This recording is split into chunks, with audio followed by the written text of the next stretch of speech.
Good, mate. How you doing? Yeah, doing really good, mate. Doing really good, mate. It is so good to see you again. I can't even remember the last time we caught up. I reckon it would have been. Remember that time we went to I came and visited you at your place, and then we went for that walk and took the dogs. Yeah, I think that was Burwood, man, and we've been in Doncaster now since May. So that's at least 6 months, huh? Dude, I reckon it's been a year since we've caught up since last time. So mate, and so actually no, it hasn't.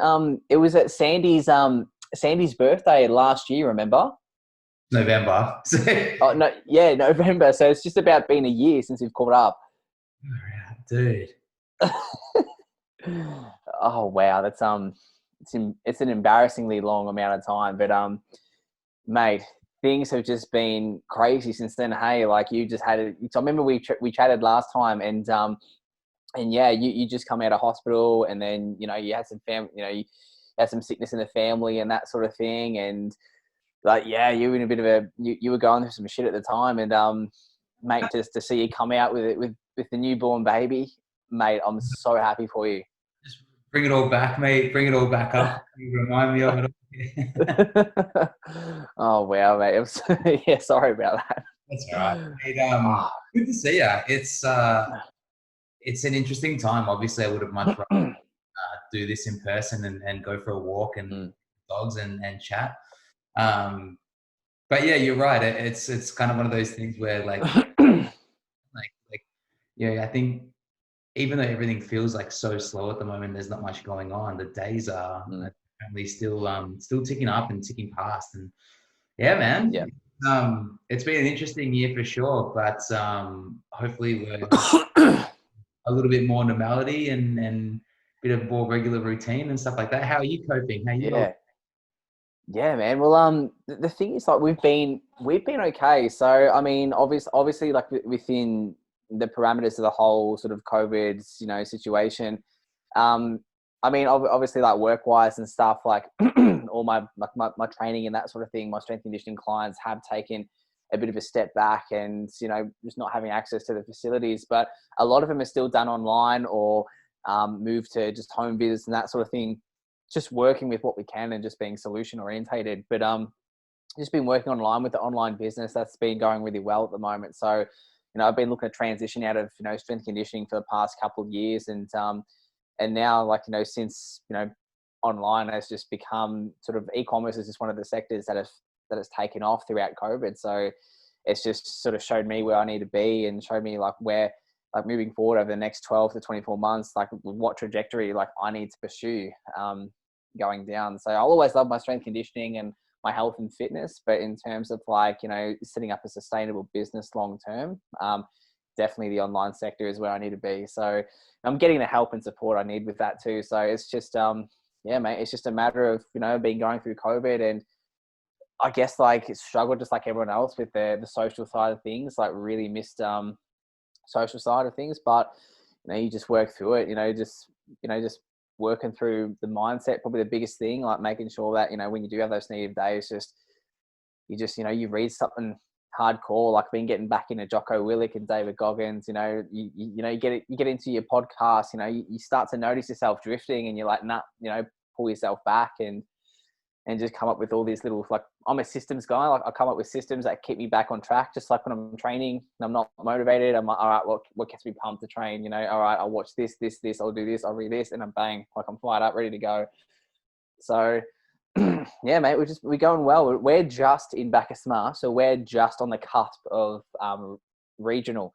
So the next postcode over is Metro, and we're the first postcode regional. So we've like just had some normality back last week, had some normality back. So we're one step ahead of you guys, but enough about me, mate. Fill me in. How is being a dad? Um, Good, man. It's really good. It's Good. yeah. Like I've said, that we've done. I guess a few episodes as well. Maybe I'll give you the heads up. Like I'm recording too as we go. Oh, Um, I got to, yeah.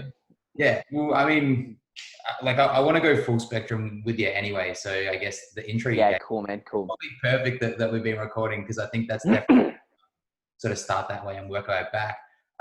But yeah, man, dad life is the best. Highly recommend it. Probably like the only thing left on your like list of accomplishments to need to tick off. It's the best, dude. It's Yeah.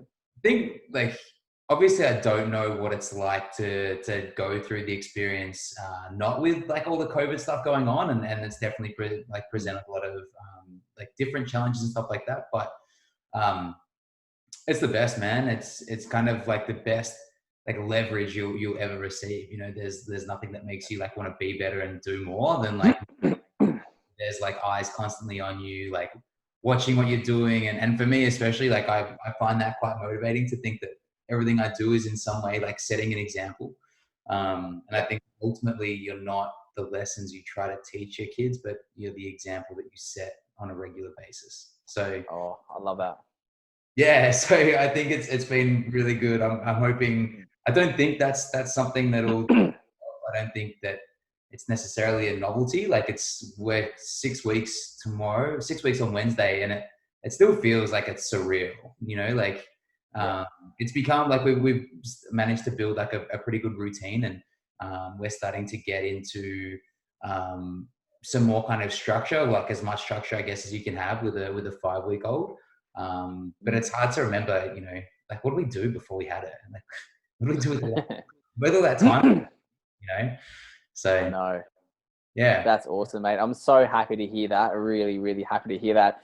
I love what you said before, where it's like you've got something to fight for. It's like being that example when you've got, you know, your kid, you just want to be better. Like you have these, I feel like you have these things in your life where it's sort of, you have these moments where something happens, you meet someone or you become a father or something pivotal happens in your life. And then all of a sudden you're sort of faced with like almost like a mirror of yourself being like, all right, this is who I am. I need to be better now. And it's like if you have a kid or you get a wife um, or you need to step up and yeah, exactly. Or you step up in any sort of leadership position or whatever it is or whatever field.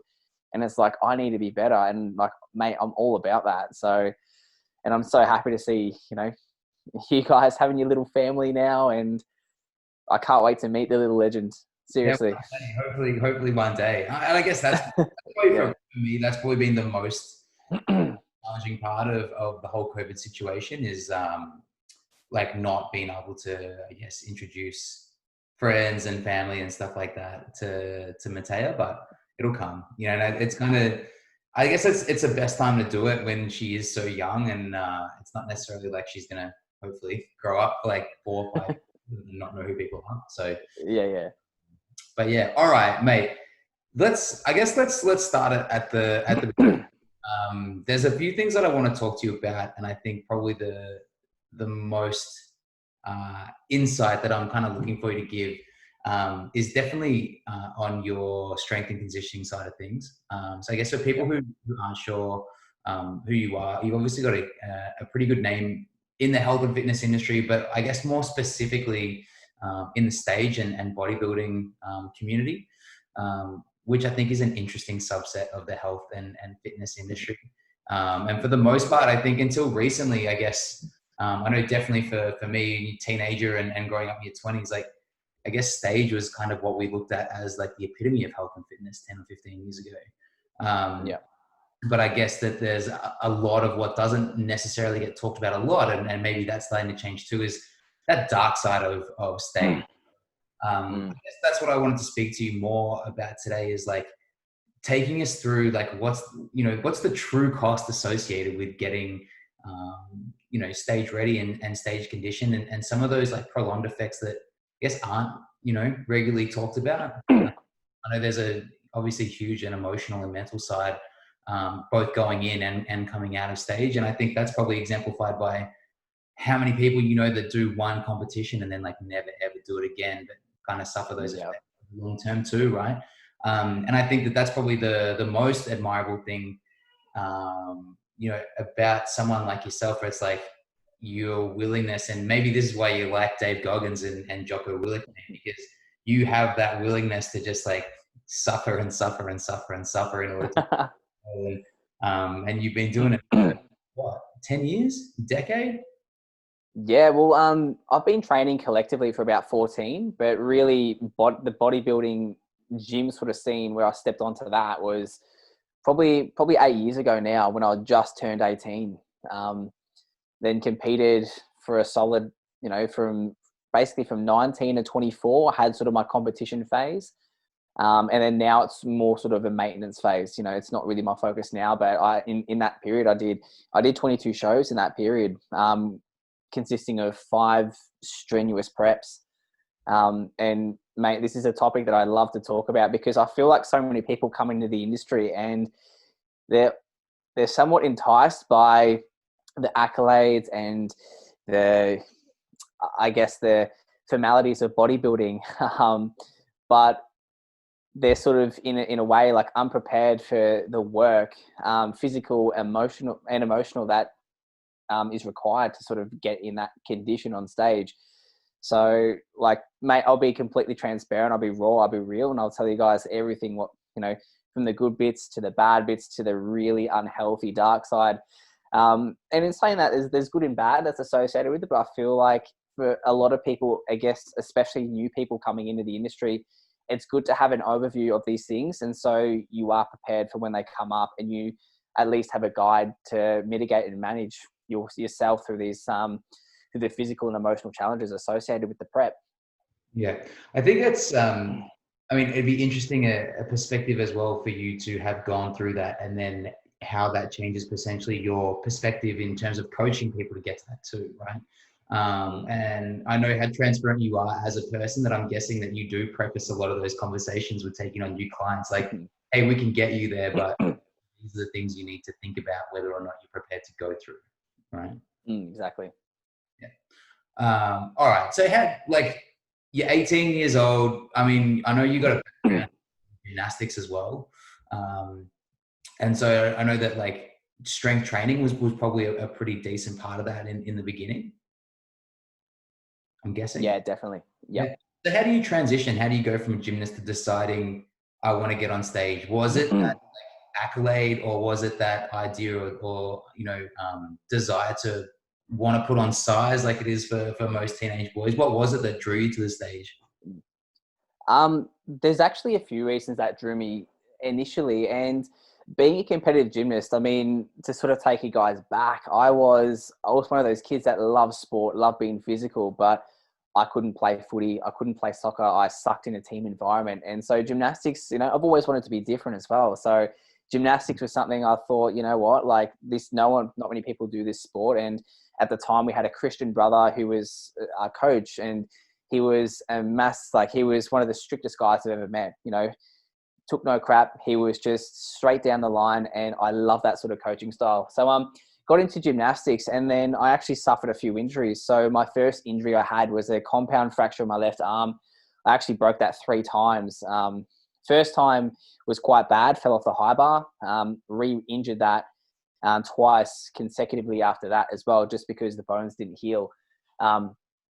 Started to get good again, like started to compete for the Vic championships and that sort of thing. In my final year, I had a I tore my ACL and PCL.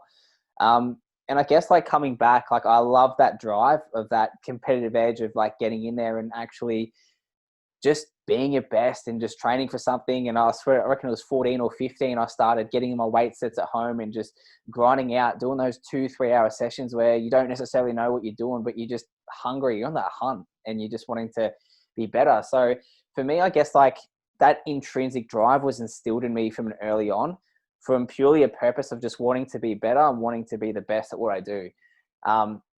So in answer to your first question, that's where that drive came from. It's an intrinsic drive of me wanting to achieve my personal best, and I guess embodying that spirit of personal excellence, always being at your best and staying in your own lane, running your own race, and just making sure that you are a peak performer in every single aspect. So coming from gymnastics, I had my knee reconstruction, tried to come back in, was never the same. I kind of just accepted the fact that I was never going to be the gymnast I wanted to be. I actually met someone called Eric Morris and Glenn Catello, who are one of my best mates and coaches today. And, went to a supplement store. They said, mate, you've got a great physique. Have you thought of bodybuilding?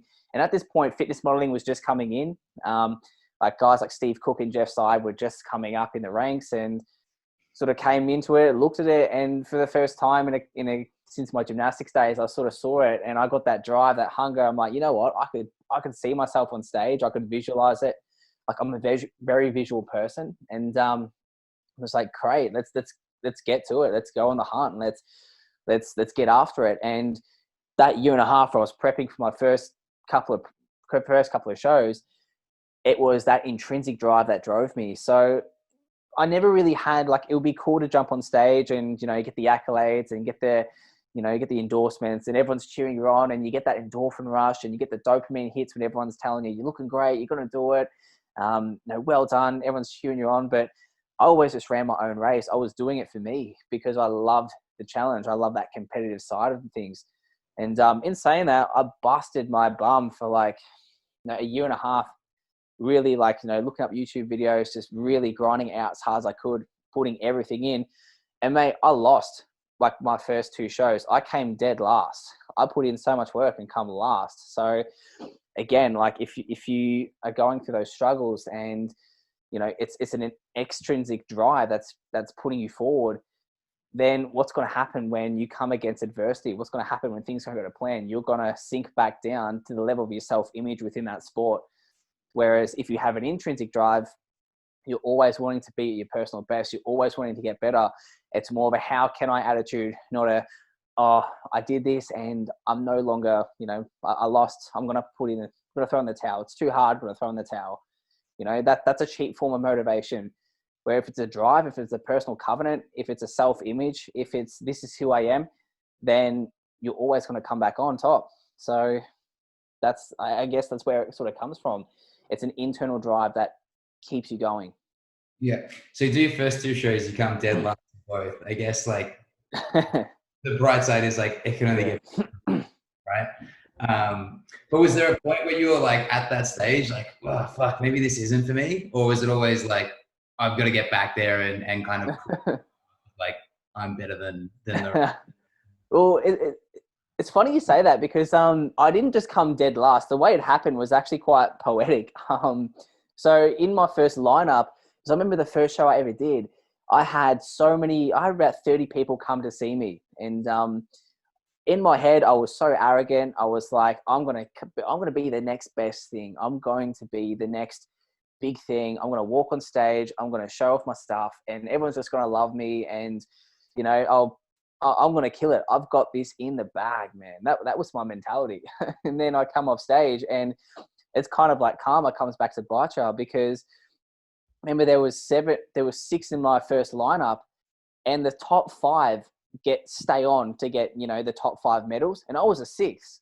So literally every single bloke on stage, I got asked to leave the stage.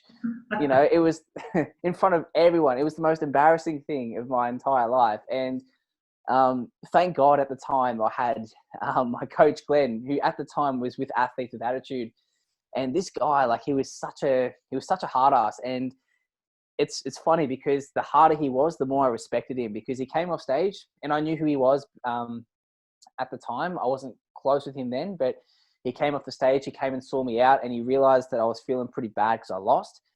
And he comes up to me, he's like, bro, you had the best physique on stage, but look at this. And he's showing me the photos of stage, and my tan was off. You couldn't even see me on stage. And he's like, come see me.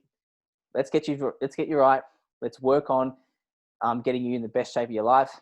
And let's smash this out in season B. I want to see you at my place next Tuesday at 5:00. I just said to him, I'll be there. And then we went from there. And the next season I came back, and that was when I started winning my shows. I started coming first. I placed in in top 3, first and second.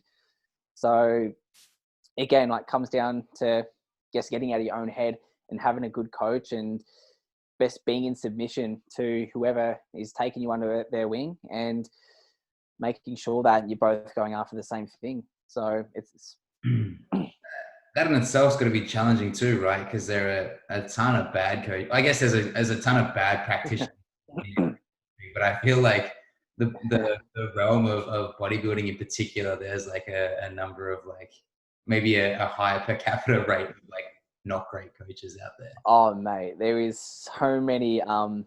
Yeah, you hit the nail on the head with that one. I mean, don't get me wrong. There are a lot of good coaches out there, but there are also a lot of coaches that don't necessarily know what they're doing. And I think this is going to sort of tie into what we're going to talk about later. But I mean, there's one thing to be a coach for someone who's a general population, someone who's just a PT that wants to lose 5 kilos. That's great. But there's a completely different side, and I guess it's a completely different construct of coaching when you're taking on a client who wants to get themselves to dangerously life-threatening low body fat levels and then trying to perform at their maximum while they're there. It's a completely different subset of skills and of education that's required. And a lot of people and a lot of coaches, in my experience, are just ignorant to that concept when they're taking on new clients. Like you mean as in like as more of a one size fits all approach, like it just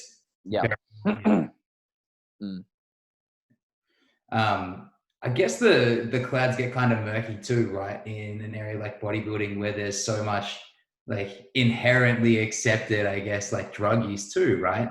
Where it's like, well, here's, potentially like it's just everyone's doing it and it becomes almost like a rite of passage in many ways. Yeah. Oh, definitely, mate. And to be honest, I mean, there is an excessive amount of drug use in the field of bodybuilding amongst the guys and the girls. I mean, it's not, people sort of correlate, the steroid use with, the bigger guys and that sort of thing. But I'm like, the girls are just as bad. I mean, you've got the guys and the girls all looking to get themselves in peak performance. And I guess it comes down to this herd mentality and culture. So you've got a culture endorsed with illicit drug taking, and you've got a mentality of people who, I guess, for whatever reason, feel like they have to go along with the crowd and they have to sort of keep up with people. And when you've got people that are competing, and I mean, I personally have never gone down that road. I don't have anything against people who do. But I know what it feels like to go up against people who for a fact have got a couple of, have got a leg up on you because you choose to compete and to train the way that you do without the use of all these drugs. So, it is a culture, but at the same time, I guess you've got to be strong in your values of your training. Why do you train? Like, what do you value? Your health? Do you value winning? Do you want to keep up with what everyone else is doing? A lot sort of comes into it. And that's where you have to be mentally strong as an athlete and make a decision based on your own morals, not based on what everyone else is doing. Yeah. Maybe we'll say this with bodybuilding, like anyone who thinks that's the only sport where doping is occurring is completely ignorant. Yeah. Yeah. And I think there is obviously a difference between like a recreational bodybuilder and obviously like the bigger boys that are on the Olympia. And I think we could say that about any sport across the board. But yeah, you're right. That herd mentality, it's interesting as well in a time where like something like SARMs are becoming like almost like marketed as supplements, right? And it's almost like everywhere you look, guys who, there used to be a big distinguishing, difference between those that were going to stage and those that were going to do, bench and chest and thighs on a Tuesday, right? And I think that something like definitely what we see with the influx in SARMs is that line is starting to blur, and it's almost as if like that kind of culture, like you said, has filtered down where it's like, oh yeah, if you want to look like this but not necessarily like put in all the work or get to like this level, you can still do this, right? Yep. Is that something you see a fair bit of, like in younger guys, in like more kind of casual recreational lifters starting to occur more and more? As in the uptake in things like SARMs and those types of supplements? Yeah. Look, to be honest, it's something, the younger this is what I found. Yeah. Like the younger generation are more quiet about, if they are training, if they are competing or whatever, if they're just a recreational trainer. In my experience, I'm not saying this is a generalized thing across that age group, but in my experience, they're a lot more quieter about the things they are doing outside of the gym, if that makes sense. So they're not necessarily going to be the first people to tell you, oh, look, I'm doing a round of SARMs, or you know what, I've just jumped on the gear, or whatever it is. They don't necessarily have the self-image to, or the maturity to, I guess, exercise humility in those aspects. And that's where you see a lot of people going wrong, especially young kids. They start to, listen to advice of people on YouTube, or they start to get misinformation, and they don't counsel, they don't coach, they don't seek advice, and that's where they get into trouble. That's just what I've noticed anyway with those younger generations. But I don't necessarily have too much experience. I'm not the best to ask on that question. All right, we'll circle back. So you kind of come off your first couple of shows. You're starting to get the taste of the top placings, feeling pretty good about how things are going. How much or how difficult is it, even if you kind of look back now and reflect, when you're looking at setting goals of like relative terms, like trying to get bigger or trying to get leaner, surely there's an element in there where you can never be too big, or you can never be lean enough, right? So when that's the case, like, can you tell us a bit more about your mindset when you're trying to essentially achieve an unachievable goal? Yeah. All right. Probably, I absolutely love this question. I love it so much, dude. Because look, the thing is that people don't realize when they're prepping is your mind plays tricks on you. Like, there's been so many times, I'm sure this will relate to so many people watching that have gone through preps, and even yourself, where you might be, 2 or 3 weeks out from your show, and you might be sitting at 6% body fat. You might be excessively lean, but in your head, you're like, I'm not lean enough. I'm not lean enough. I'm not lean enough. But then retrospect, 3 months down the track, after you finish your show, and all of a sudden you look back on those photos and you're like, wow, I was shredded to the bone back then. Like, what the hell was I thinking? And it's because that's the thing. You're not thinking straight. There'll be a point as well where I think with being bigger, I used to always compete in weight classes. So I competed under 70 kilos within the NABBA WFF. So I had to weigh in under 70. So size for me wasn't the issue. I knew I had the muscle mass there. For me, it was about making weight, and I always made weight. I never missed a weigh-in, and I was always a kilo in reserve.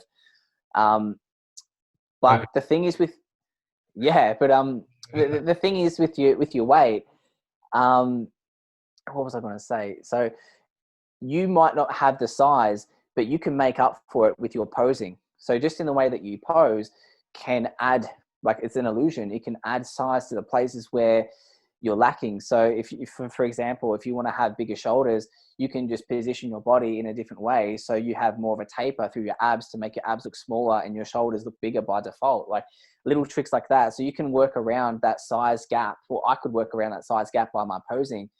But in terms of being lean enough, that's where having, and this is the point I want to stress here, is where having a coach, who can see and observe things with a level head that you can't.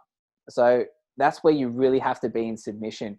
If you have a coach, be in submission to your coach. Whatever they say, take it like full face value. Don't go looking online, asking other people, hey, do you think I'm lean enough? Do you think this? Do you think that? Researching online, like, listen to your coach. If you have inputs from 5 different places, and then your coach is trying to coach you, but then you're in all this doubt because you have 5 different people telling you what to do, you're just setting yourself up for disaster. So, stick to your coach, stick to what he says, be in submission, humble yourself, and make sure that you are following the guidance of whoever is taking you through this prep. It's probably the biggest, like, in terms of keeping your head straight as well. For me as an athlete, knowing that if I didn't think I was lean enough, which all the time I did, all the time I thought I wasn't lean enough, I wasn't big enough, but I listened to my coach and he slammed it out of me, and that gave me emotional stability through my prep. Well, I guess everything's heightened too by the fact that you're so calorically depleted, right? It was interesting you say that, because my first couple of preps I did the Starvation Diet, which was this like 800 calories for like 2-3 weeks to try and just shred my body. It worked, but mate, I can tell you right now, I paid the price for that. Paid the absolute price for it, in terms of my health. But as my body acclimatized to the preps, my last prep that I did, I was on 3,300 calories leading into that prep. But that took me 4 preps to do. You don't just start off with, a certain caloric intake. You build up. You see, it's like an intimate relationship with your body. You identify what works, what doesn't, what foods work, what foods don't, what can get you leaner, what can get you harder and fuller, and keep you keep your body dehydrated and keep that water off and reduce fat at the same time while maintaining your strength. This will take time. This will take a lot of trial and error. So you don't just expect to do a first prep and be like, I'm going to stick to all these calories and I'm going to kill it. Because truth is, hey, you might, but at the same time, you are in uncharted territory, figuring out what works for your body and what doesn't. And this takes time. Yeah. It's funny to hear you talk about it now with like such wisdom and hindsight, right? And retrospectively, like looking back, you can see where things went wrong and see how you might, correct them if to ever do it again. But like the truth of the matter is too, like you didn't come out unscarred, right? Like you had some real like dark times and bad periods like during your competing days, right? Oh, massively, mate. There was a lot of good times, but definitely you can't ignore the times that just made you, the only way I can describe it was it was suffering. I can't ignore those times, and you got to take the good with the bad. Was it worth it if you look back at it now?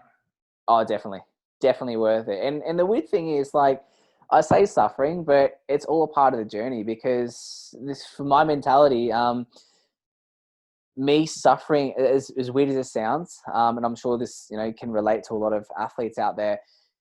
The more I suffered, the more I knew other people would drop off where I would prevail, if that makes sense. So the harder it got, it's kind of like doing a beep test, when you're doing a beep test and the harder it gets, you just watch people drop off one after one after one after one after one. And you're the guy at the end that stuck the course and made it through, persevered, and was relentless in what he set out to do and achieved it. And the harder things got, I just visualize people just dropping off left, right, left, right, left, right. And when you're on a stage with people left, right of you, it's almost like it's a really powerful visual that I had in my mind all the time. So the harder it got, the more I knew that the harder it got, I knew that my competition would be more inclined to drop off, to cheat, to fail. It was a one-up, and it was a mental edge that I had. Yeah. As a sport, it's interesting, I guess, even in my own perspective to look back now. I never went through it. Like I never went to stand on stage in whether it be board shorts or posing trunks. Like I was never that committed. But I did a few like decent like diet downs for music festivals and stuff like that. And I guess funny story that I met at Stereo, which still up to this day. But it's funny with something like bodybuilding too, right? Where you can put in all that effort, all that grind, all that grunt. And what I've seen a lot of is that the judging still tends to be more subjective, right? And for example, like there's a lot of, I guess with any sport, there's an element of politics, but it's definitely a little bit of, anyone who's been to a bodybuilding stage, maybe it's just like my ignorance, but you see the top 3 guys that are all like dick skin lean. How are you supposed to pick like which one of them is in the best condition? And granted, there's obviously going to be things that judges are looking for, but I think that's what I find most appealing about Olympic weightlifting or like a CrossFit, where it's like, it's how many, there's a very objective measure to like who wins, right? Who does the most reps or who does the workout the fastest or whatever it is. It's not left in like the hands of, that kind of subjective measure. Does that make sense? Oh, definitely, mate. And I mean, I was on the judging panel for the PCA Bendigo Classic and the AWA Bendigo Classic numerous times. And I mean, it's one thing. I think the thing that people get confused with is you might see photos of the top three and you might see the guy that comes first. And compared to the guy next to him, he might not be as lean, or he might look a little bit leaner or not symmetrical. And the audience is left thinking like, oh, wait, how did he place? Because I can see the top three standing next to each other with their trophies, but the guy on the left is clearly leaner and clearly bigger. Like, what are they looking for? And the thing that a lot of people get confused with is you can't go off the photos. Like, the judges are judging on their performance on stage. So it comes back to what I said before, where even if you're not as big, you can hide that through your posing. And that's where the art of posing comes down to. Like, you need to nail that on the head. You need to get your posing right, because the judges are judging the athlete and the physique in their poses. You might have a side chest, and one person might obviously have a bigger chest, but he can't pose for shit. So you can't see his chest. Yeah. You can see it when he's holding his trophy, but in that point where he's being judged, where it counts, he dropped the ball, you know? Yeah. So, and the guy who isn't as big but knows how to pose automatically has that upper hand now, because he can show off his chest. Like, he knows how to pose, he knows how to present. It's like having how do I put it? It's like having, you know, like a new toy or something, and or like a new painting, and you're only showing half of that painting. It's like, you know, mate, like, why don't you show me the whole thing? And as a judge, if I know an athlete, dude, there's nothing more painful to watch. If I know an athlete on stage, it would look amazing if they just knew how to pose and knew how to present. Like, I'm just literally sitting there. I'm like, mate, I want to give you points. I want to give you marks, but I can't because you're not showing me it.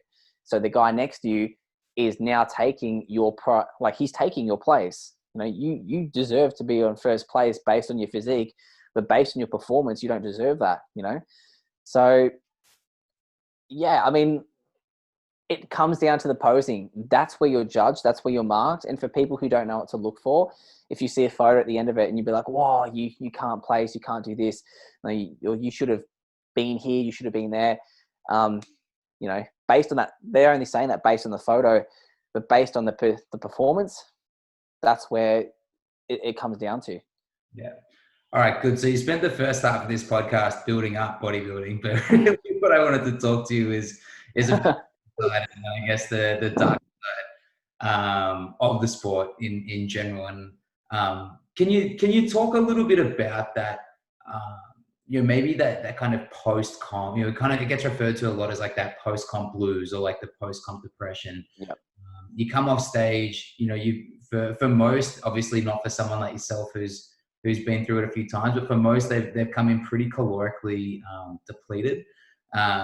And then obviously the lid comes off the box of all the things they've not been allowed to eat for 12 to 15 weeks.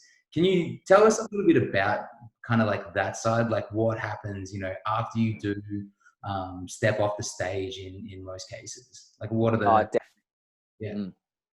Well, mate, there's so much to cover in that one question. It's such a deep question, and I love it, because this is the part where people get caught out. This is where, if they're not emotionally strong, that they will crumble. Like, it is both physically and emotionally. This is the most testing time of an athlete's journey within their prep. So I want to touch on a couple things that happened to me personally. My first prep, I was so calorically depleted. This is just a bit of a story, and we've talked about this before, but basically, I remember I was 19 or 20 at the time, and I was a walking shell. I was not, like, lights are on, nobody was home. I was depleted so much, and mate, I will be real with you. Like, my concentration, like, went all the way down. Like, my sex drive was non-existent. My energy was non-existent. I was running off fumes, mate. And I went to see the doctor, and he had to call me up. He called me up on 3 different phones to say, you need to come in now. And I said, oh shit, okay. So I went to the doctor, and because the week before, my 2 days before my competition, I just went to get checked, because I was feeling like absolute shit. And I'm just like, I don't know if it's my first comp. I didn't know if this was normal. I just went just to be sure. And he basically told me, long story short, he looked at me with a really weird look on his face, and he's like, you have the testosterone levels of a 78-year-old man. I was 20. Like I'm in my prime, and he wanted to get me on so many things. And he's like, mate, I'm worried for your health. This is dangerous. Like, you are not healthy. And he wanted to prescribe me all these drugs. I'm just like, bro, chillax. Like, let me just give me a couple of weeks of eating pizzas and donuts, and I think I can sort this on my own.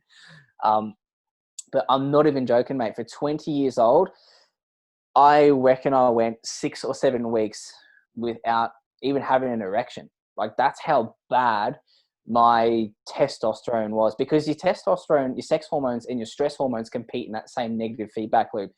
So a lot of people, and for girls, I know so many girls that have had polycystic ovaries, who have, their periods have stopped because their body was just so stressed. And that was just my experience for my first prep.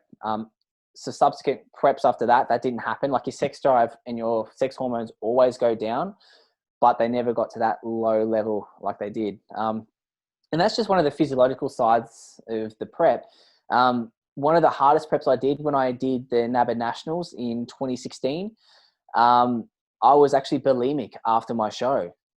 So I remember I've gone like 3 or 4 months of this almost, like, I can't even describe it. It was like I saw food as numbers, and all of a sudden it's like the only way I can describe this, mate, is when you are dieting for so long and your body is so depleted, it is the survival instinct. It is like, I need to eat or I will die. Like, that's the best way I can describe it. I need to eat or I will die.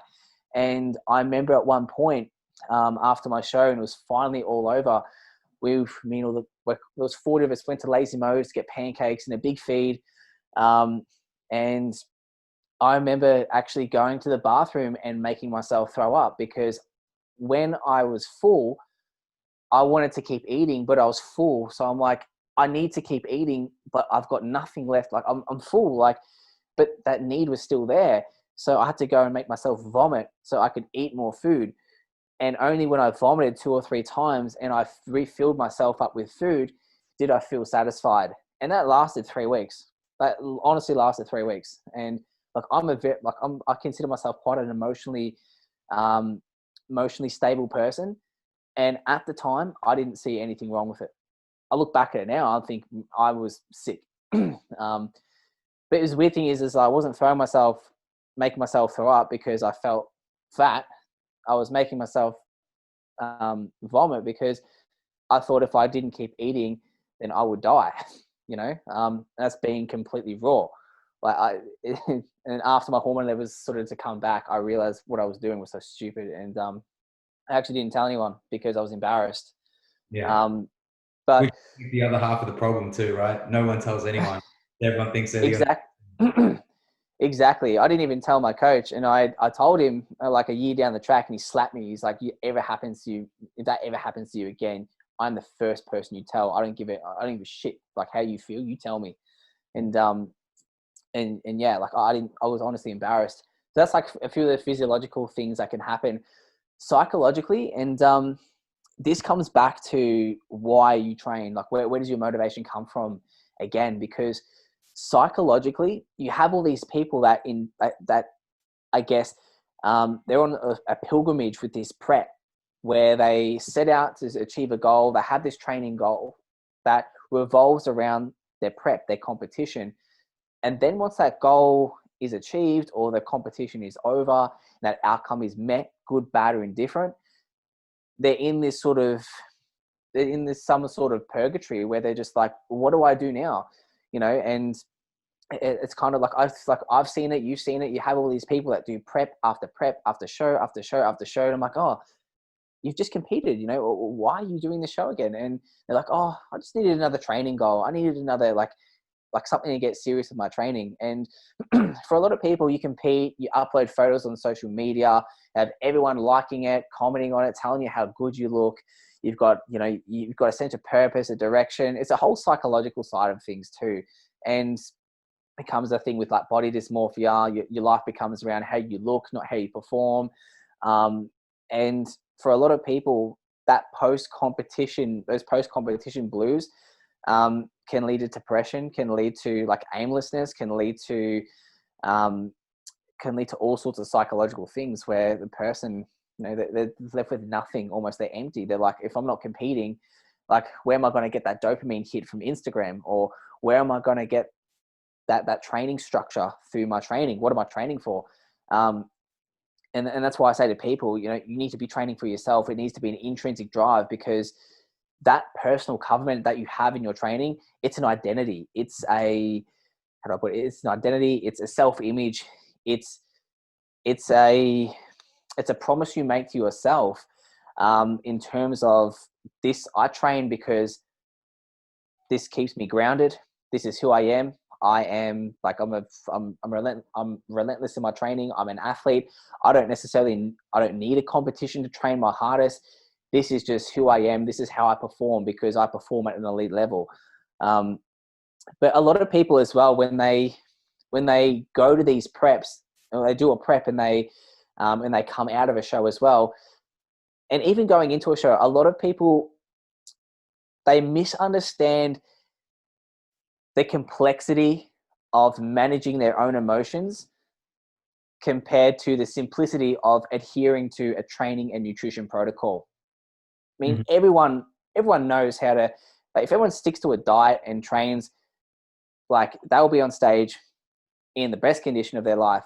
But it's their managing their emotions pre, during, and post show that make all the difference. And that, I guess, like, it's a difference maker between someone who's successful in their prep and in their off season and in their, I guess, like in their post diets, and someone who just crumbles and burns, puts on a hell of a lot of weight and has to diet off the weight, has a lot of self-image, body dysmorphia issues, and then rebounds off their competition, and then has to diet off their rebound, and then goes into another prep to fulfill their insecurities or whatever it is, or their aimlessness in their training. And again, this is where that coaching relationship you have with someone who can see things a lot better than what you can see them, who is unemotional, who is objective, and who cares for you, is going to be super important. Yeah. So I guess that's a long answer to a short question, but there is so many things that come into that one statement of, both physiological, emotional, spiritual, everything sort of ties in together. Maybe we like long answers on this podcast. You can hear in my voice. So I guess the biggest question that I kind of have in my mind, mate, is like, why the fuck would you go through that and then decide like you want to go through it again? Like what? Yeah. And maybe, I understand, like, you're probably one of the more motivated and inspired people that I know, to a point where, when you talk about having your training and as part of your identity, I don't think I've ever seen you with like your hair not done, right? So like, you're that kind of person that is very much like lives and breathes like routine, structure, system, and having like your physique, and I know, not just guys like you or me, but I know that most people out there, there's a level of that, the reflection, right? Like your external, your body is really a reflection of what's going inside. Your physique definitely resembles the fact that you are super committed and super disciplined, and it is irrelevant of whether there's a stage goal or not, right? But I guess that's my biggest question for someone who is, as resilient, as you are. Why put yourself back in a position where lazy Mo's throwing up? Why, or going through 6 weeks without being able to get a hard on? Is it just to prove to yourself that you're hard enough to do it, that you can get through it, or is it more of wanting to conquer it, like to clock it, to beat it? What is it? Like, I know it's not beating the other competitors. That's mostly an irrelevant goal for you. But after going through the things you've gone through, like, I guess I look at it and I like, as a friend, I'd be like, wanting to pull you aside and be like, what the fuck are you doing, man? Like, stop, right? Yeah. Oh, this is a really good question for, I guess, for those people who know me quite well. I mean, one of the things, I've competed, NABA, the WFF. I've always competed in untested federations. And one of the reasons why I have done untested federations was because, one, my coach Glenn was within those, like he was at the time an affiliate with the NABA WFF and basically running the competition. So like always wanted to support him. But in sense, like I always knew I was going against guys that were bigger than me, older than me, leaner than me, and they were running like all these things under the sun that would help them look better on stage. But, I guess like I was doing it for me. I wasn't doing it to come first. I wasn't doing it to try and fulfill some sort of emotional need I had. Like I was doing it because I knew I could do it. My self-image demanded like the best of me. And I was literally like, you know what? Like, this is what I'm here to do. I know that this is the stage that this is a stage and a platform where it's basically me versus me. I'm in my own lane. And it's that question, like, what am I made out of? And the first prep I did, I got that vibe, that hunger back from when my gymnastics days. And I'm like, all right, I now have a goal and I can just be relentless in going after this now. And the first time I did it, it was so hard. I hated every second of it, but I loved it. It wasn't, you have people who are process driven and people who are outcome focused. I was definitely outcome focused. I've been through enough, trainings, sessions in gymnastics to hate every second of it, but love the end result. And it was just one of those things where I'm like, I know I can do this. And that was, this is like, I know I can do this. That was the question I asked myself my first prep. Then the second prep, I was like, well, now I've got a coach. And I'm like, what potential does he see in me? And what potential do I see in myself? And so it was kind of like working off that back end of like, I know it's going to suck, but I'm better now. I'm stronger now. And that whole concept of self-improvement is what drives me, is always getting better, always physically, mentally, emotionally, I'm always getting better. So the second prep I did, I was like, all right, I can't wait to see what I'm capable of now that I know what to expect. And that motivated the hell out of me. And the next prep I did, I actually hated every second of it. I didn't have any motivation. I was just doing it because I was, I guess, like in a crossroads in my life. And I was just like, well, is this what I want to do? Like this is who I am, isn't it? Like, I don't know. Like I didn't have that motivation there, and I was trying to just force myself to do it. And even though I won those preps, even though I won those comps in that prep, I was empty. I didn't have that motivation. And then, I guess the last prep that I did really well in, I had that intrinsic drive there. I was just like, all right, it was just, to answer your question, it's just always a method of self-improvement. It's going to suck. You know it's hard. You know that it's not the easy road to take, but at the same time, you wouldn't do it if it was easy. You just wouldn't, because that's what entices you. It's like the allure that encapsulates why you want to train. You train because it's hard. You train because you become better. You train because it's a platform. It's an area where you can leave nothing on the table and expect nothing less than your best. It's literally you versus you. And no matter how hard it got, it was always that which got me through. I didn't care about placing first or second. I didn't care about the guys next to me, and I was fortunate enough to have a coach who understood that. And even one of my preps, I remember calling him up, like, a couple of days after one of my shows. And my coach actually, in the time where I did a prep and I came first in that comp, but I was empty. My coach saw right through me, and he actually pulled me up backstage. He said, Z, what the hell was that? You look like shit, you perform like shit, and you're lucky you come second. And I came second that comp, sorry, not first. And I was almost in tears, mate. I was like, mate, I just busted my ass for you. I listened to everything you told me to do, and I hated him for it. I'm like, mate, this was the hardest prep I've ever done. And you've just slammed me for it. And then I remember a few days later, I called him up, and I was going to do the nationals. We had the nationals coming up, and I wasn't going to do it because my body was just a mess. And I was like, you know what? We're not done here. Like, we're not done. Even though I hate doing this, I've hated the past 6 weeks, and my body is a mess. And emotionally, I know it's going to be the hardest couple of weeks of my life, but I just wasn't finished. Like, you can't start something and not finish it, you know? And I remember calling up my coach and saying, hey, Glenn, I'm ready to do the nationals. And he's like, what do you want to do, mate? I'm proud of you. And I said, I want to do bodybuilding. He's like, you know, you're going to come last, yeah? Like, this is what he said to me. He's like, you know, you're going to come last. I'm just like, yeah, mate, I know, but we got work to do. And he's just like, I'm proud of you, mate. Be at my place at 7 p.m. tomorrow, and let's get you sorted. So if everyone's listening, when you say you get bodybuilding, you're talking about the division, right? That you're yeah. So like that comp, bodybuilding was the division. So I had like bodybuilding and fitness model, the two that I competed in. And yeah, it comes percentages. What was that? Sorry. They're separated by body fat percentages, right?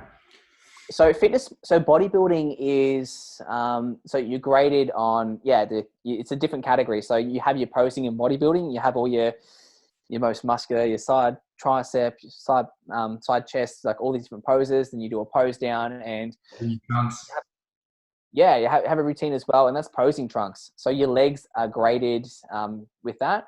Fitness model, you're wearing board shorts. So your legs aren't really graded. You don't do those poses. It's more of a athletic sort of physique. And I was in that sort of crossroads where, again, what I was saying before, I could switch between both because I could pose really well in bodybuilding, but I could also pull off a fitness physique because, again, I can just be have a softer posing style.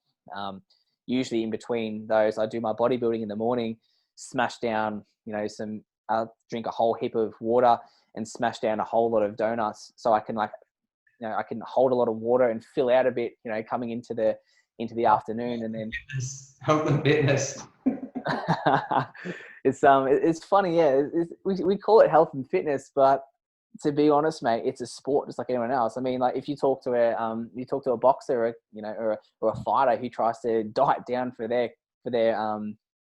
weigh-ins, it's the same sort of story, mate. And these guys are getting punches thrown at them. Yeah. So, but yeah, I guess answer your question, it just comes to that intrinsic drive.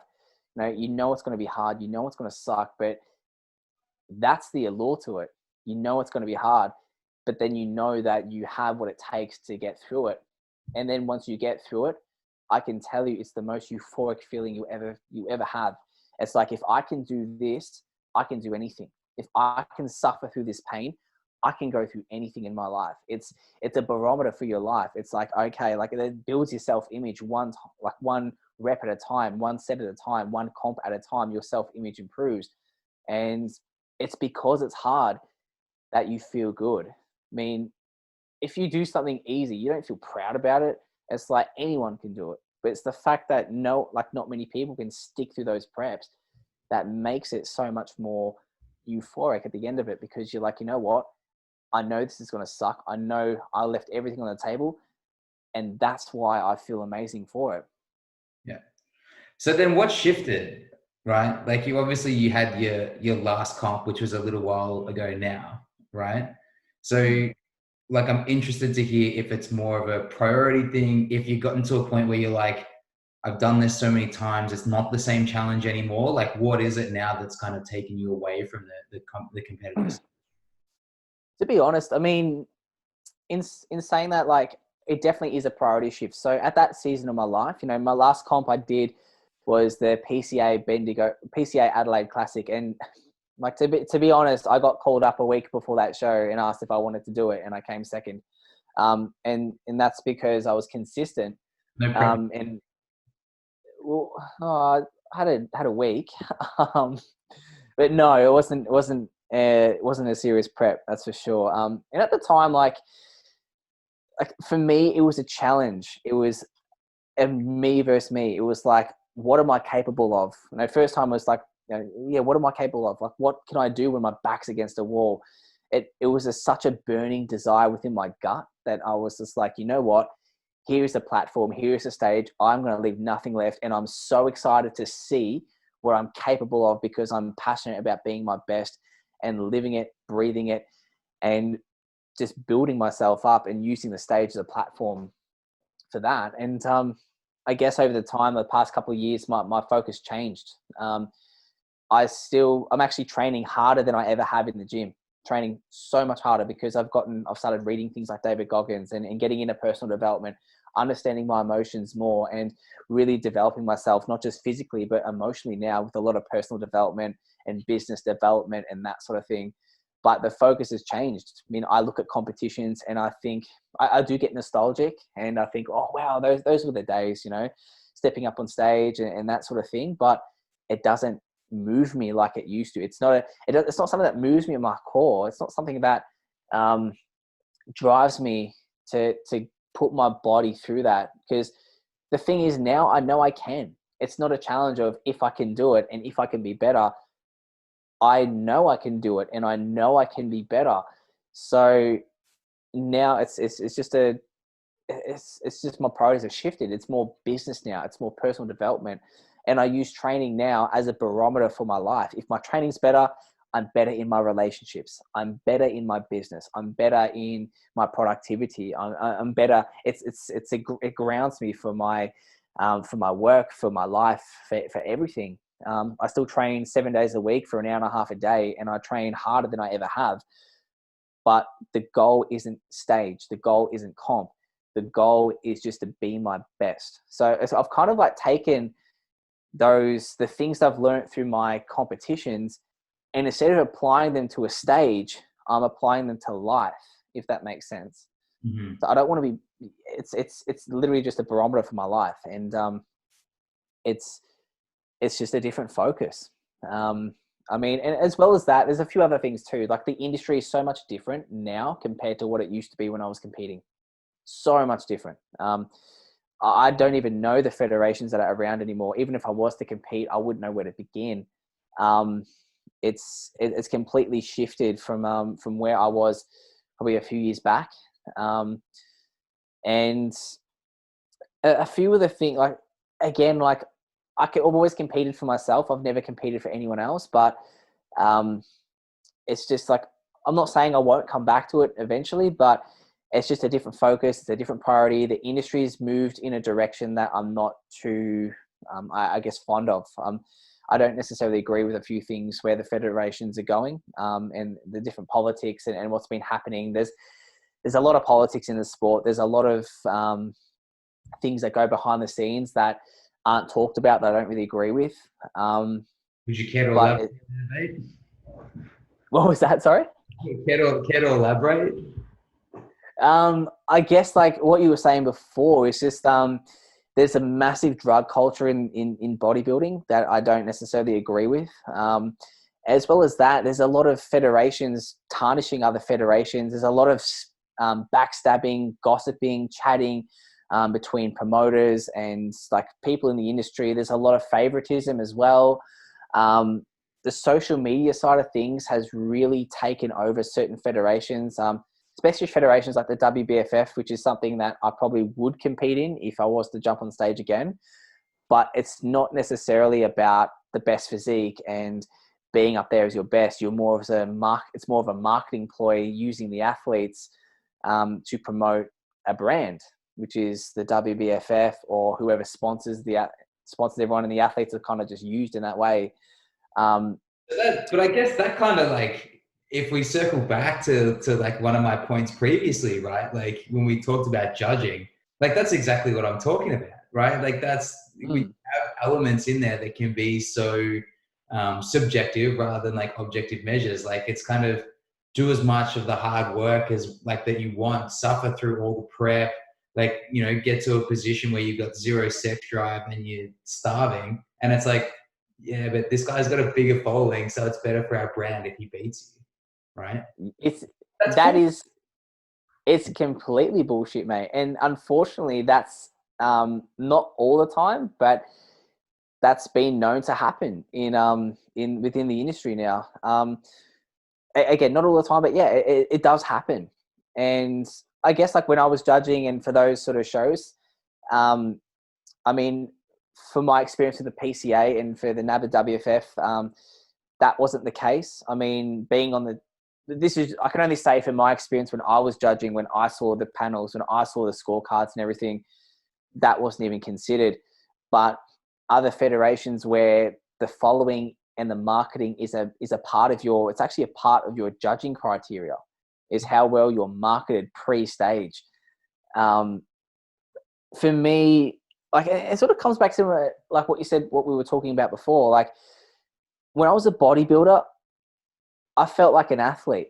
Like I actually felt like an athlete. When I was a gymnast, I felt like an athlete. You know, now I feel like I wouldn't get that same. I wouldn't feel like an athlete if I competed now.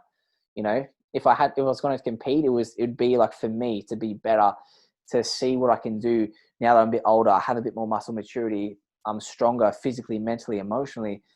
But it's just the industry doesn't represent the values that I necessarily would want to represent. You know, stepping on stage anymore. You know, like I'd always do it for me. I never do it for anyone else. But it's just the industry isn't what it used to be, Have in you ever, my opinion. have you ever had the thought of like crossing over into powerlifting, strongman, like CrossFit, like something that is super performance oriented and being able to test like your physical strength and your mental strength in that capacity?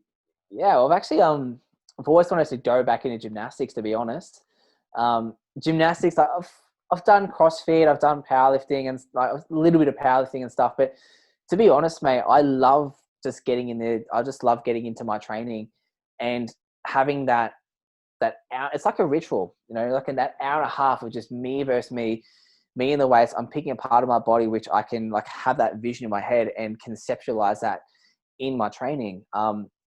That's why I train, because I genuinely love it. I love the pain. It's an arena where I can test myself every single day.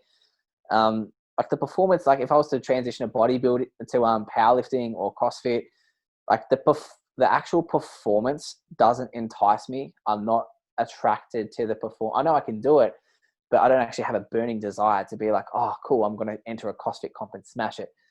Like my burning desire is just my own sort of like building my identity rep by rep and keeping that as a constant in my life, which is my training, and making sure that if I'm the best in my performance within my training, that it's going to spill over into every single other avenue in my life.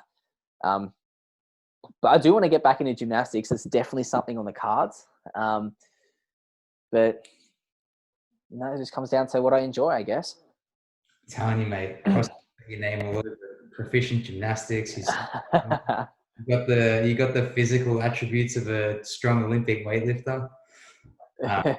Maybe once the gyms are open, mate, we'll get a couple of sessions in together, and I'll see if I can convince you. Mate, I cannot wait for that. Definitely sign me up, dude. As soon as this is over, this is the first thing we're doing. Once we can cross the 5Ks, mate.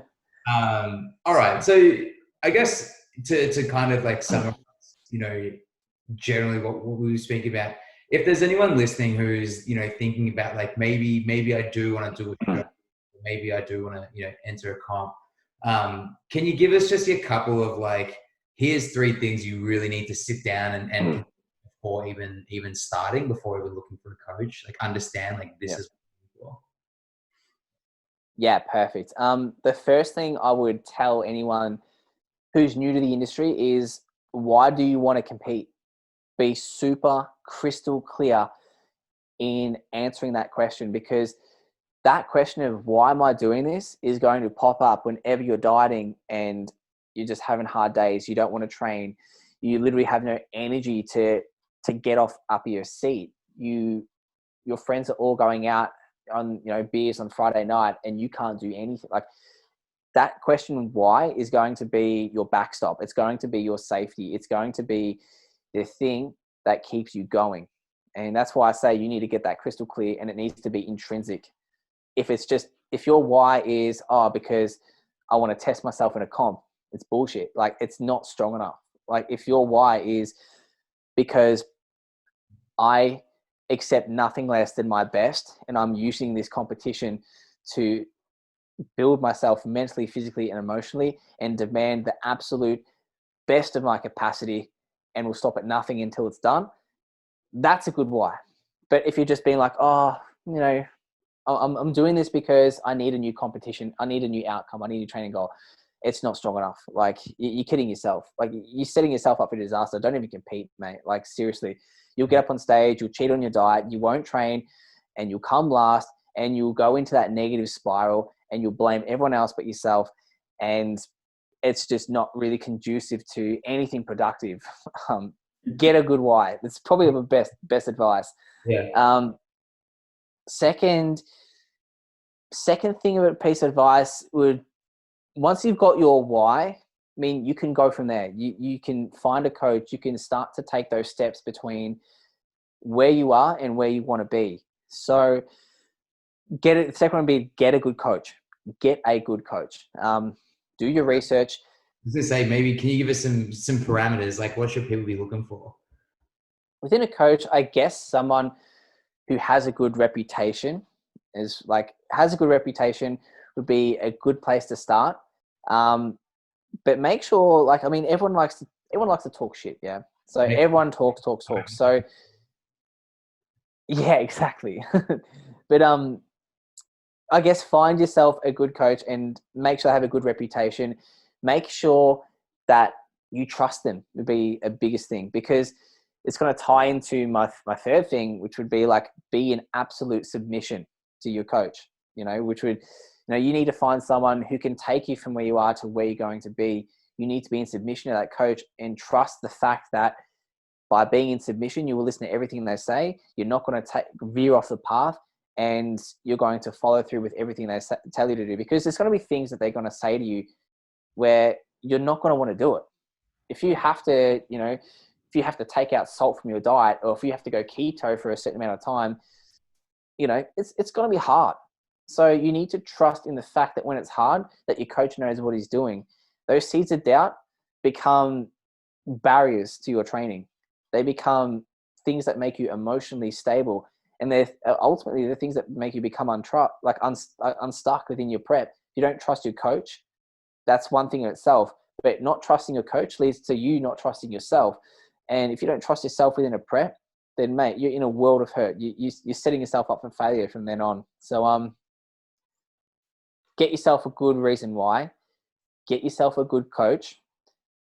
And then be in submission to the plan would be my 3 things I would tell anyone. Don't listen to anyone that's on prep. And the thing is, if you want information, you can find it. If you want information of why you can eat 5,000 calories and still be 5% body fat, there are things you can look up that will validate your opinion based on your own emotional insecurity. Stick to your coach. Don't go off the plan. Don't listen to left, right, and center. Just stick with it, be in submission, and follow through on everything that they tell you to do in the plan. Stick to the plan. It's probably something that we really should differentiate early on, that if your goal is to lean up or drop some body fat or add some size, it's probably not jumping on stage is probably not the best way to go about trying to achieve those kind of goals, right? No. All right, mate, what are you reading at the moment? Definitely, to be honest, I'm rereading for the 3rd time, Can't Hurt Me by David Goggins. And one of the reasons why I'm reading it, mate, and I know from chatting to you back and forth, it's such a good book on resilience and mindset and perspective. I mean, we live in a time where we're all sort of massaged in a sense where mediocrity is enticed. Everyone gets a medal type of mentality. But you read something like Goggins, where someone who has such a harder life than yourself, or someone who's been through so much more, and you sort of understand the mindset and the mentality of someone who is a triathlete, who is an ultra marathon runner, who is a Navy SEAL, who completed Buds and Hell Week, who completed 3 Hell Weeks. To understand that mentality, it just makes you perform better. It makes you want to be, like you said before, it makes you want to be a better athlete, you know, have a stronger mindset. And I love books like that because it generally progresses me to new levels and helps me unlock parts of myself and parts of my mentality that I knew were there, but just needed that little push. Yeah, Goggins is probably the hardest man alive, I reckon, or pretty close to. Yeah, he like fights forest fires or something now. He's like in his 40s and he's running around like digging trench lines and stuff in like central, like in the middle of America. It's brutal. Well, I didn't actually know that. All right, can't hurt me. Any others? Any other good ones you recommend for me? I guess it depends what you're after. I mean, for myself, I rotate between books about mentality. Like, I read things that sort of pertain to where I'm currently at in life. So even before David Goggins, I finished a book by Ryan Holiday called "Obstacle is the Way," and I read that at the start of this crisis because it basically encapsulates the notion of, in every disadvantage lies a seed of equal or greater benefit. And it was something so fitting for what was going on in terms of, you know, COVID-19, was there is always an advantage. There's always something positive that you can gain from something. And it's kind of like that notion where, you know, a plane takes off with resistance, not without it. And how can we leverage this time to capitalize and make the most of it? And I liked reading that book because it gave me perspective on, I guess, turning these adversities into our advantage and getting a good perspective on what's going on. And because he's a massive, because he's a stoic as well, I love the way those books are written, just straight to the point, unemotional, and just hard hitting facts. I personally really relate to that sort of thing. So I guess like having that notion of turning adversity into advantage, and then following that up with a book like Goggins, where it's all about that hard hitting, take the hill, build your emotional capacity, callous your mind type of reading. They go so well in hand that it just sort of makes me more productive. And another book I read before that was a book called Relentless by Mark Gorman, who's have you read that book, Relentless? I'm reading the book Relentless, but it's by Tim Grover. Is that the one you're talking Oh, about? Tim Grover. My mistake. Tim Grover. Sorry. So I read that book before, and again about a coach. You know, he's an elite coach. It's basically about anyone who wants to. I know you know this, but for the listeners, basically, if you are like the Michael Jordan of your industry, this is who you see to get better. You know, the best of the best see this guy to get better. And again, more mentality, more hard hitting stuff, and, you know, just feeding my mind with as much positive mental fortitude type of material to make me perform at a higher level. It sounds super cliche, but like I recommend reading, and usually the 3 titles that you've mentioned are among the top 3 that I recommend to clients too, because the more you read and the more that what you're reading just resonates within your head, whether you like take it all in or not, or whether you realize it or not, the more it really does start to like shape your thought process and slowly like shape and become your action. And I think we are so susceptible to messaging of any kind that like you've got to be careful, and that includes like the shit that comes in through Facebook and Instagram and everything else. And when you replace it with something like a little bit of stoicism or a little bit of you know, Ryan Holiday or general philosophy, or even just read something that you find interesting, it gives you both a mental break from all like the angst that seems to come through from the world, but also, yeah, it gives you like something different to resonate within that starts to really appear in front of you, right? Yeah, well, that's the thing. I mean, we're so like we're a generation that's enticed by distraction. I mean, you've got Facebook, Instagram, Twitter, like all these different platforms that basically steal your attention for the purposes of mass marketing. You know, you're subservient to the different companies that just want to use you for their advertising. You don't actually have control over what you see on Instagram. It's all an AI putting things in front of you that plays on your human psychology. You are literally being used when you are watching YouTube, any sort of social media. And so by picking up a book or listening to a podcast, that in itself says to like it, you give your mind direction. You are saying you are controlling the inputs of your mind. And so now you take back that control and be like, okay, I want to work on mindset. I'm going to read this book. I'm going to listen to this podcast. And you start to fill your mind with content because you can't, like, the solution to pollution is dilution. So let's just say you've got things happening in your life and you can't necessarily get rid of all the negative things that are happening. You can't get rid of the things that have happened, but you can dilute it. And you need to stand guard at the forefront of your mind. So by choosing what inputs you have in there, if you want to be better, you have control of that. Don't jump on Facebook because you can't control that. Jump on a podcast, pick up a book, give your mind direction, make your subconscious start to work for you, and just watch what happens in your mentality and see the results for yourself after staying consistent for 2, 3, 6, 12 months. I mean, I didn't pick up a book until I started reading 2 years ago because I genuinely had repressed memories since high school about picking up books. I hated it. But then I started reading things I actually liked, and I was just watching myself get incrementally better by just having those different inputs in my brain. And, you know,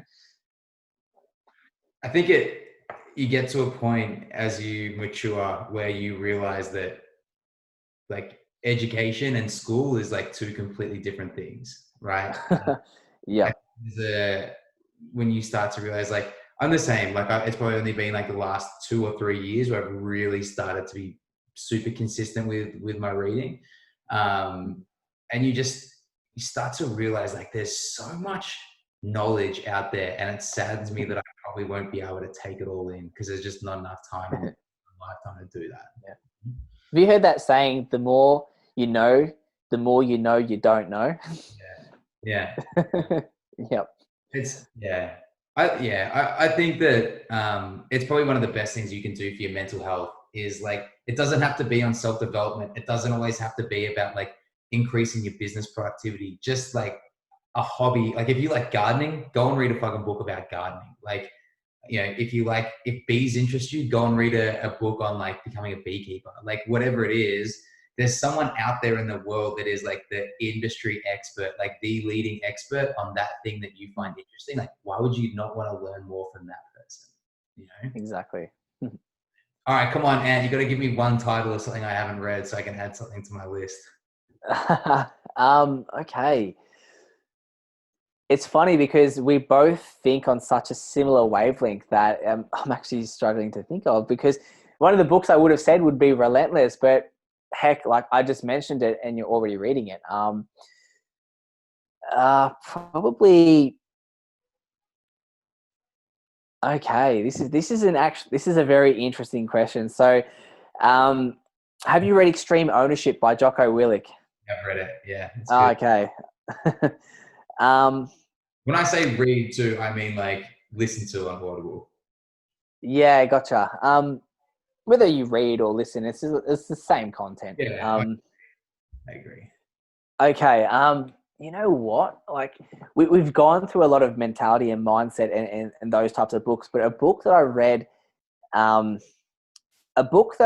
that really spoke to me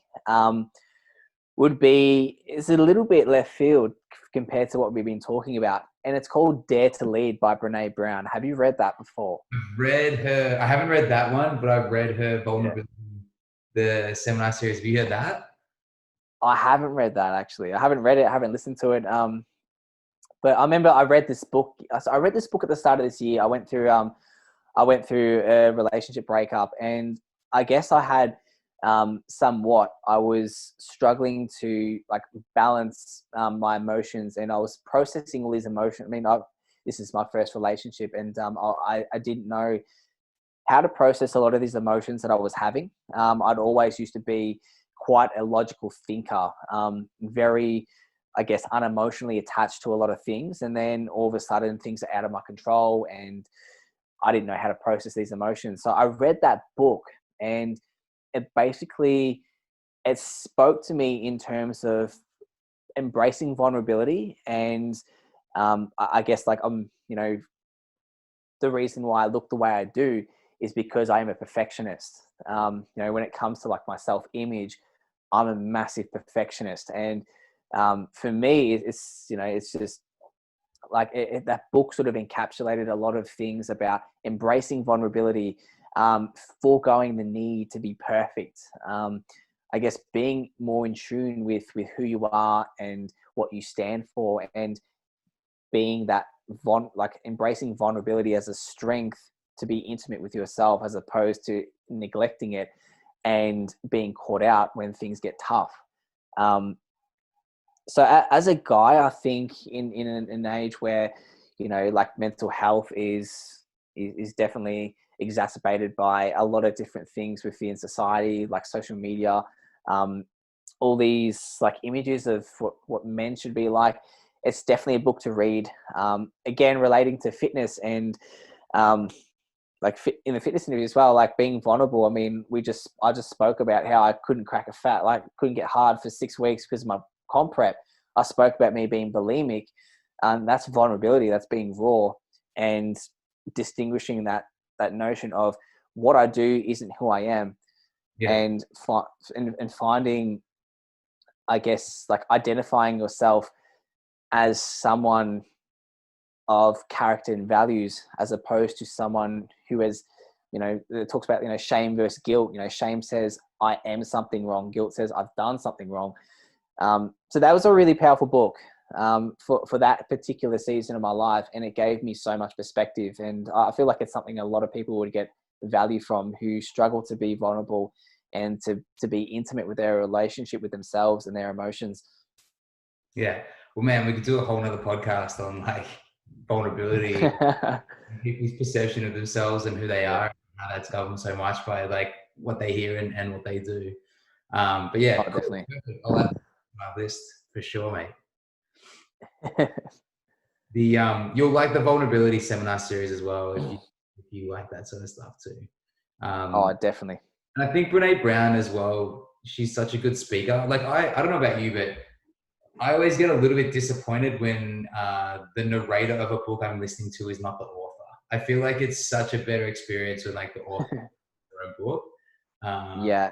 Brene Brown like does a really good job of like getting her messages across. So she speaks coming from the point of, I like how she speaks coming from the point of she's like indifferent to you and I. She's on the same pilgrimage. She's on the same journey. She's not this glorified person on a pedestal. She's just an average person going through life the same as we are. And I feel like she very much conveys that that sort of sense of vulnerability in herself when she's speaking or when she's writing. It comes through. Yeah. Nice. Awesome. Dude, it's been about an hour and a half. I'm sure you're going to get your 10 hours. It's, mate, so good to catch up. Thanks so much for making the time and sitting down. And yeah, like I said before, it's not too long, mate, we can actually do this in person. Mate, I cannot wait. And you're one of those guys, mate, who I always have time for. So I really appreciate you bringing me on and thinking of me when you wanted to do this podcast. So it's something that I get just as much value from as you do. So I really do appreciate that, and glad I can be a part of it. Mate, all right. I'll speak to you soon, brother. Take care of yourself.